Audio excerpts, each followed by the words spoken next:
Hi guys, ഇന്ന് ഞാൻ സംസാരിക്കാൻ പോകുന്നത് ഇന്ത്യൻ കോൺസ്റ്റിറ്റ്യൂഷനിലെ പ്രസിഡന്റിൻ്റെ വീറ്റോ പവറിനെ കുറിച്ചാണ്.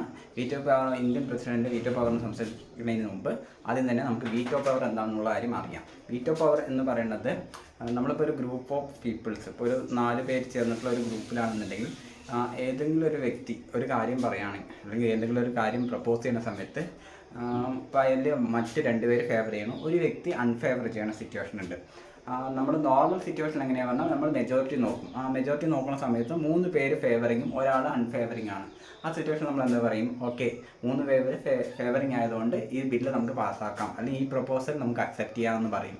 പക്ഷേ വീറ്റോ പവറിൻ്റെ സിറ്റുവേഷനിൽ വരുന്ന സമയത്ത് എങ്ങനെയാണെന്ന് ചോദിച്ചാൽ എത്ര പേര് ഫേവർ ചെയ്യണമെന്നല്ല മാറ്റർ, എല്ലാവരും ഫേവർ ചെയ്യണം. ഇപ്പോൾ 3 പേര് ഫേവറിങ് ആണ്, ഒരാൾ അൺഫേവറിങ് ആണെങ്കിൽ പോലും ആ ഒരു വ്യക്തിയുടെ വോട്ട് കൊണ്ട് ആ 3 പേരെയും ഫുള്ളായിട്ട് ഇല്ലാതാക്കാം. അതായത് ആ 3 പേരുടെ പ്രപ്പോസലിനെ ഇല്ലാതാക്കാം. ഓക്കെ, ഫോർ എക്സാമ്പിൾ UN നമ്മുടെ ഗോവ എന്ന് പറയുന്ന സംസ്ഥാനം ഇന്ത്യക്ക് ഇൻഡിപെൻഡൻസ് കിട്ടി ഒരുപാട് കാലത്തിന് ശേഷമാണ് ഇന്ത്യയുടെ ഭാഗമായിട്ട് മാറുന്നത്. അത് പോർച്ചുഗീസിൻ്റെ ഭാഗമായിട്ട് ഓൾമോസ്റ്റ് ഒരു 12 ഇയേഴ്സ്, ഈവൻ ഇന്ത്യൻ ഇൻഡിപെൻഡൻസ് ശേഷം കുറേ കാലം അത് പോർച്ചുഗീസിൻ്റെ ഭാഗം തന്നെയാണ്. അപ്പോൾ ഈ പോർച്ചുഗീസിന് ഗോവയുടെ മേലെ ക്ലെയിം ഉണ്ടായിരുന്നു, അതായത് ഗോവ ഞങ്ങൾക്ക് വേണം എന്ന ക്ലെയിം. ഓക്കെ, ഈ ഇഷ്യൂ UN പോയിട്ടുണ്ടായിരുന്നു. ഓക്കെ, അവിടെ പോർച്ചുഗീസ് എന്താ പറയുന്നത് ചോദിച്ചു കഴിഞ്ഞാൽ ഗോവ ഞങ്ങളുടെ രാജ്യത്തിൻ്റെ ഭാഗമാണ്. ഓക്കെ, അത് ഈവൻ ജോഗ്രഫിക്കലി ആണെങ്കിൽ പോലും ഞങ്ങളുടെ ഭാഗമായിരുന്നു. അവർ പറയുന്നത് ഒരു തെറ്റായ ഒരു ഇത് കാരണം ഇപ്പോൾ ഇന്ത്യയുടെ ഭാഗമായിരുന്നു ശ്രീലങ്ക എന്ന് പറയുമ്പോൾ കുറച്ച് മാന്യമായ ഒരു ലെവലുണ്ട്. കാരണം എന്താ, ഇന്ത്യയുടെ താഴെയാണ് ശ്രീലങ്ക ഉള്ളത്. അപ്പോൾ ഏതെങ്കിലും ഒരു കാലത്ത് ഇന്ത്യയുടെ ഭാഗമായിട്ട് നിന്നത് ലേറ്റർ ഓൺ ഏതെങ്കിലും ഒരു പ്രോസസ്സിലൂടെ, ജോഗ്രഫിക്കൽ പ്രോസസ്സിലൂടെ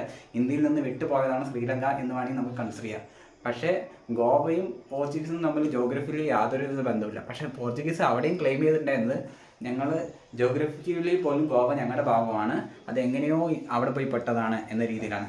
അപ്പോൾ ഈ ഒരു ഇഷ്യൂ UN പോയ സിറ്റുവേഷനിൽ 4-3 പേരും പോർച്ചുഗീസിനെ സപ്പോർട്ട് ചെയ്തു. ഓക്കെ, അപ്പോൾ ഗോവ പോർച്ചുഗീസിന് കൊടുക്കണം എന്ന ലെവലിലായിപ്പോയി. അപ്പോൾ അവിടെ ഇന്ത്യക്ക് ഫേവറിംഗ് ആയി നിന്നത് ആരാ ചോദിച്ചു കഴിഞ്ഞാൽ റഷ്യയാണ്. എന്നാൽ റഷ്യ വീറ്റോ പവർ യൂസ് ചെയ്തിട്ടാണ് ആ ബില്ലിനെ ഇല്ലാതാക്കിയത്. ഒരുപക്ഷെ ഇന്ത്യയുടെ എല്ലാ ഇൻ്റർനാഷണൽ പൊളിറ്റിക്സിലും ഇന്ത്യ റഷ്യയെ ഫേവർ ചെയ്യാൻ ഒരു വലിയൊരു കാര്യം ഇതാണ്. കാരണം ഇൻ്റർനാഷണൽ ഇഷ്യൂ വരുന്ന സമയത്ത് ഇന്ത്യക്ക് വേണ്ടി വീറ്റോ പവർ യൂസ് ചെയ്യുന്ന ഒരു രാജ്യമാണ് റഷ്യ. ഓക്കെ, അപ്പോൾ ഗോവയിലും അന്നൊരു പക്ഷേ റഷ്യ വീറ്റോ പവർ യൂസ് ചെയ്യുക, കാരണം അതിൽ 4 പേരുണ്ടെങ്കിൽ 3 പേരും ഇന്ത്യക്ക് എഗെയിൻസ്റ്റ് ആയിരുന്നു. ഓക്കെ, ഇന്ത്യക്ക് ഫേവറിംഗ് ആയി നിന്നത് റഷ്യ ആയിരുന്നു.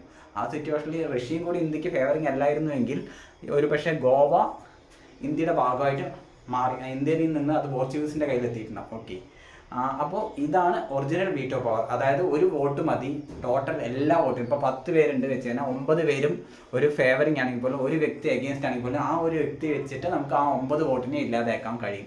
ഇതാണ് original veto power. Okay, Indian കോൺസ്റ്റിറ്റ്യൂഷനിലേക്ക് വരുന്ന സമയത്ത് ഇന്ത്യൻ കോൺസ്റ്റിറ്റ്യൂഷനിൽ വീറ്റോ പവർ എന്ന് എവിടെയും മെൻഷൻ ചെയ്തിട്ടില്ല. ഓക്കെ, ഇന്ത്യൻ കോൺസ്റ്റിറ്റ്യൂഷനിൽ എവിടെയും പ്രസിഡന്റിന്റെ വീറ്റോ പവർ പറഞ്ഞിട്ട് എവിടെയും മെൻഷൻ ചെയ്തിട്ടില്ല.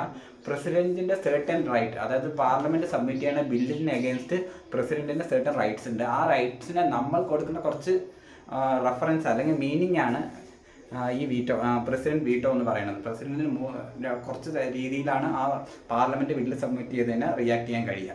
അതിന് നമ്മൾ പറയുന്ന ഒരു ഇതാണ് പ്രസിഡന്റ് വീറ്റോ. പക്ഷേ പ്രസിഡന്റ് വീറ്റോ എന്ന് എവിടെയും ഇന്ത്യൻ കോൺസ്റ്റിറ്റ്യൂഷനിൽ മെൻഷൻ ചെയ്തിട്ടില്ല. ഓക്കെ, അപ്പോൾ അതിൽ 3 തരത്തിലാണ് പ്രസിഡന്റ് വീറ്റോ അവിടെ ഡിഫൈൻ ചെയ്യപ്പെടുന്നത്. ഒന്ന് സസ്പെൻസീവ് വീറ്റോ, പിന്നെ ഒന്ന് പോക്കറ്റ് വീറ്റോ, പിന്നെ ഒന്ന് അബ്സല്യൂട്ട് വീറ്റോ. ഓക്കെ, ഈ സസ്പെൻസീവ് വീറ്റോ എങ്ങനെയാണെന്ന് ചോദിച്ചാൽ ഇപ്പോൾ പാർലമെന്റ് ബില്ല് പാസ്സായിട്ട് പ്രസിഡന്റ് അസന്റിന് വേണ്ടി സബ്മിറ്റ് ചെയ്ത് കഴിഞ്ഞാൽ പ്രസിഡന്റിന് വേണമെന്നുണ്ടെങ്കിൽ ആ ബില്ല് കുറച്ച് റെക്കമെൻഡേഷനിലൂടെ പാർലമെന്റിലേക്ക് റിട്ടേൺ ചെയ്ത് കൊടുക്കാം. ഓക്കെ, ഇതാണ് suspensive veto. Okay, pocket veto എന്ന് പറയുന്ന സമയത്ത് പ്രസിഡന്റ് ഒരു ബില്ല് വന്നു കഴിഞ്ഞാൽ അതിന് യാതൊരുവിധ ആക്ഷനും എടുക്കാതെ നിൽക്കുകയാണ്. അതായത് അസെന്റ് കൊടുക്കില്ല, ഡിസെന്റും കൊടുക്കില്ല, റെക്കമെൻഡേഷനും ചെയ്ത് റിട്ടേണും ചെയ്യില്ല.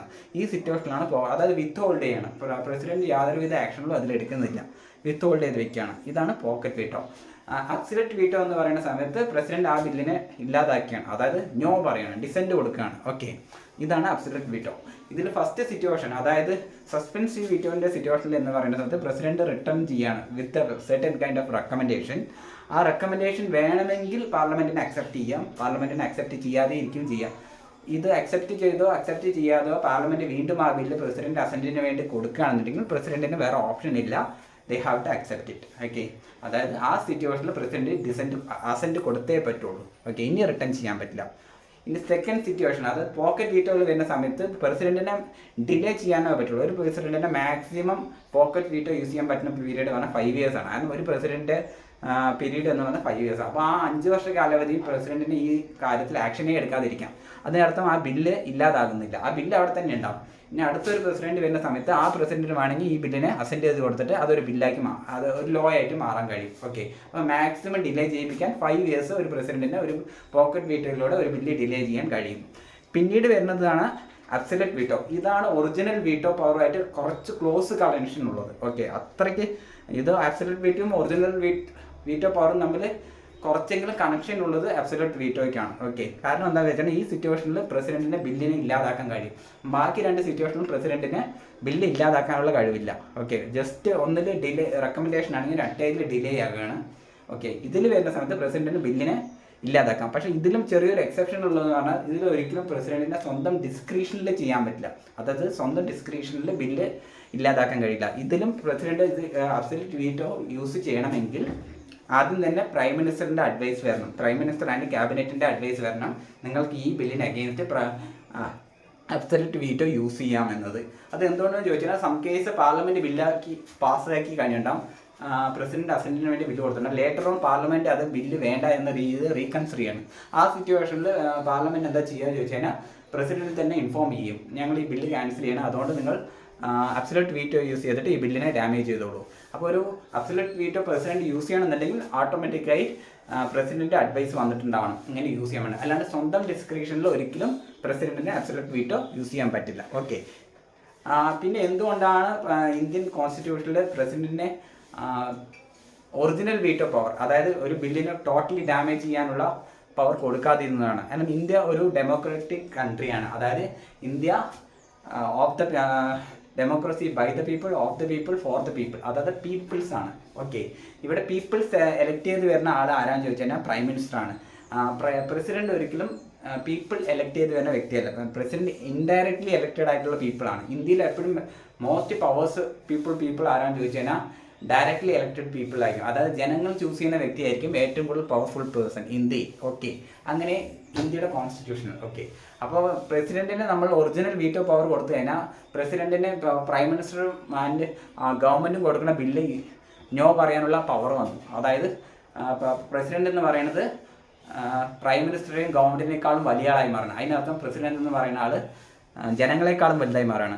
ഇന്ത്യയിൽ എങ്ങനെയാണ് പറയുന്നത്, ജനങ്ങളാണ് ഏറ്റവും വലിയ ആൾക്കാർ. അപ്പോൾ ജനങ്ങളാണ് ഏറ്റവും വലിയ ആൾക്കാരെന്ന് പറയുന്ന സിറ്റുവേഷനിൽ ജനങ്ങൾ ആരാണോ ചൂസ് ചെയ്യണത് അവരാണ് ഏറ്റവും വലിയ ആൾക്കാർ. ഓക്കെ, അപ്പോൾ ഇന്ത്യയിൽ വലിയ ആളാരാണെന്ന് ചോദിച്ചാൽ പ്രൈം മിനിസ്റ്റർ ആൻഡ് അവരുടെ ഗവൺമെൻറ് തന്നെയായിരിക്കും. പ്രസിഡന്റിന് മെജോറിറ്റി പവർ കൊടുക്കില്ല. കാരണം എന്താ, ഇന്ത്യയിലെ പവർ പീപ്പിൾസ് പറഞ്ഞാൽ ജനങ്ങളായിരിക്കണം. ആ രീതിയിലായിരിക്കും ഇന്ത്യയിൽ എല്ലാത്തിലും. പാർലമെന്റിന് ഏറ്റവും കൂടുതൽ പവർ പോകാനുള്ള കാരണം എന്താണെന്ന് ചോദിച്ചാൽ പാർലമെന്റിനെ ചൂസ് ചെയ്യണത് ജനങ്ങളാണ്. ഓക്കെ, പാർലമെന്റിലുള്ള ആൾക്കാർ, അതായത് നമ്മുടെ ഗവൺമെന്റ് ചൂസ് ചെയ്യുന്നത് ഡയറക്റ്റ്ലി എലക്ട് ചെയ്ത് കൊണ്ടുവരുന്ന പീപ്പിൾസിനായിരിക്കും ഏറ്റവും കൂടുതൽ പവർ.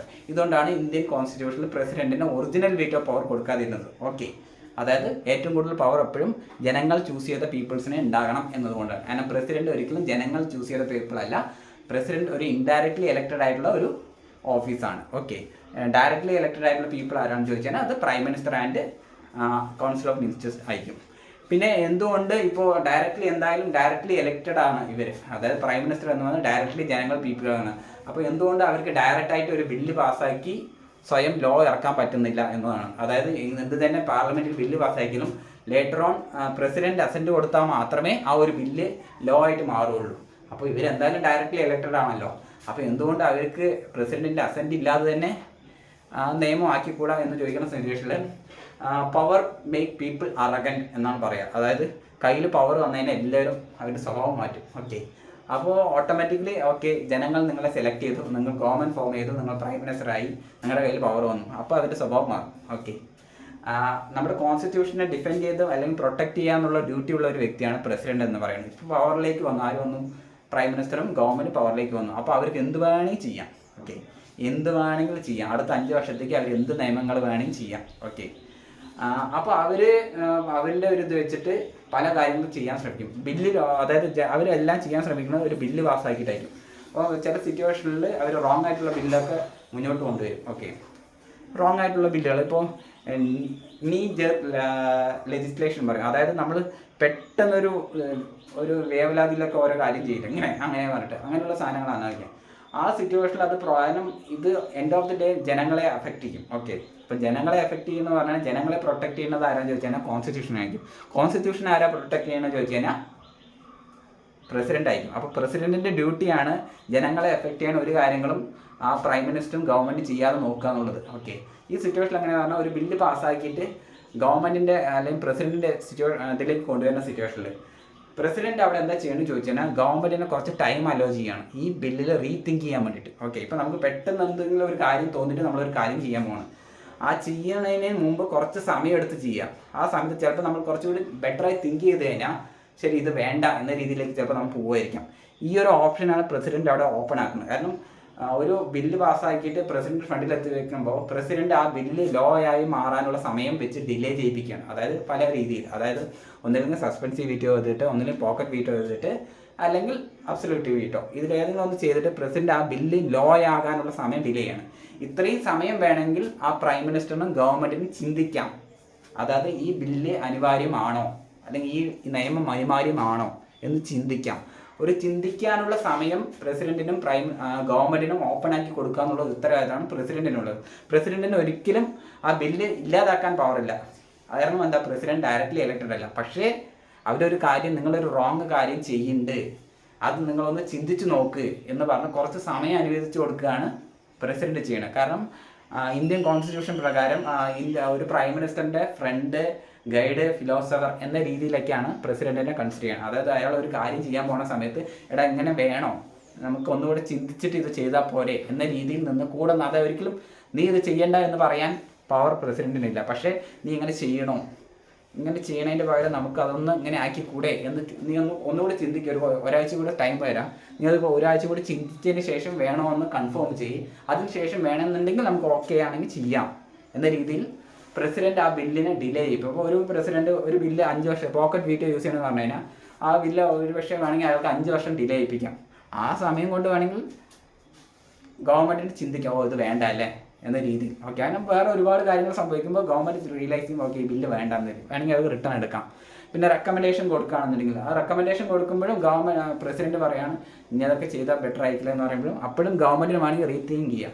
ഓക്കെ, ഓ ഈ ബില്ല് വേണോ എന്ന രീതിയിൽ റീതിങ്ക് ചെയ്യാം. ഇങ്ങനെ റീതിങ്ക് ചെയ്യാൻ വേണ്ടിയിട്ടുള്ള സ്പേസ് ഓപ്പൺ ആക്കുക എന്നുള്ളതാണ് പ്രസിഡന്റിന്റെ ഡ്യൂട്ടി. ഓക്കെ, പ്രസിഡന്റ് ഡ്യൂട്ടി പറഞ്ഞു കഴിഞ്ഞാൽ ഒരു ബില്ല് വരുന്ന സമയത്ത് അവരെ ഒന്നുകൂടെ കുറച്ച് അവരൊരു പോയിന്റ് ഓഫ് വ്യൂയിലേക്ക് അത് ചിന്തിച്ച് ചെയ്യാൻ ശ്രമിച്ചിട്ടുണ്ടാവും. അപ്പോൾ കുറച്ചും കൂടെ സമയം അവർക്ക് അനുവദിച്ചതിന് ശേഷം നിങ്ങൾ ഒന്നുകൂടെ റീതിങ്ക് ചെയ്യൂ എന്നൊരു ടൈം പ്രൈം മിനിസ്റ്ററിനും ഗവൺമെന്റിനും കൊടുക്കുക എന്നുള്ളൊരു ഡ്യൂട്ടിയാണ് പ്രസിഡന്റ് അവിടെ ചെയ്യുക. ഓക്കെ, കാരണം end of the day president കോൺസ്റ്റിറ്റ്യൂഷനെ വേണ്ടി നിൽക്കേണ്ട വ്യക്തിയാണ്. ഓക്കെ, കോൺസ്റ്റിറ്റ്യൂഷന് വേണ്ടിയിട്ട് നിൽക്കേണ്ട വ്യക്തിയാണ്.